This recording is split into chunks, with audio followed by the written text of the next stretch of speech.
Well, US President Joe Biden and Vice President Kamala Harris sent her Republican rival in the upcoming elections. Donald Trump joined a ceremony in New York to mark the 23rd anniversary of the 9/11 attacks. Biden and Harris both released statements beforehand, repeating the calls to never forget. Nearly 3,000 people were killed in the 2001 attacks that triggered a so-called war against terror.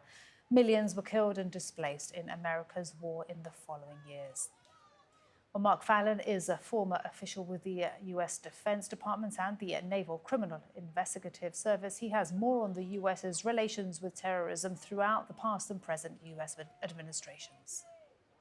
9/11, we lost almost 3,000 people in 2001, and America got changed at that point. And unfortunately, we compromised our values, and we initiated a program that actually had torture as part of our national policy to deal with terrorism.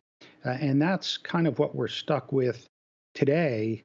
With you mentioned about the 9/11 suspects are still in pretrial hearings. They have not been brought to a trial yet at Guantanamo, 23 years after the crimes they were accused of were committed. The reality of it is a policy of until death do they part. And the impact of this, of course, is global, because it was the subjugation of Muslims that were in custody as part of a process intentionally designed to dehumanize them.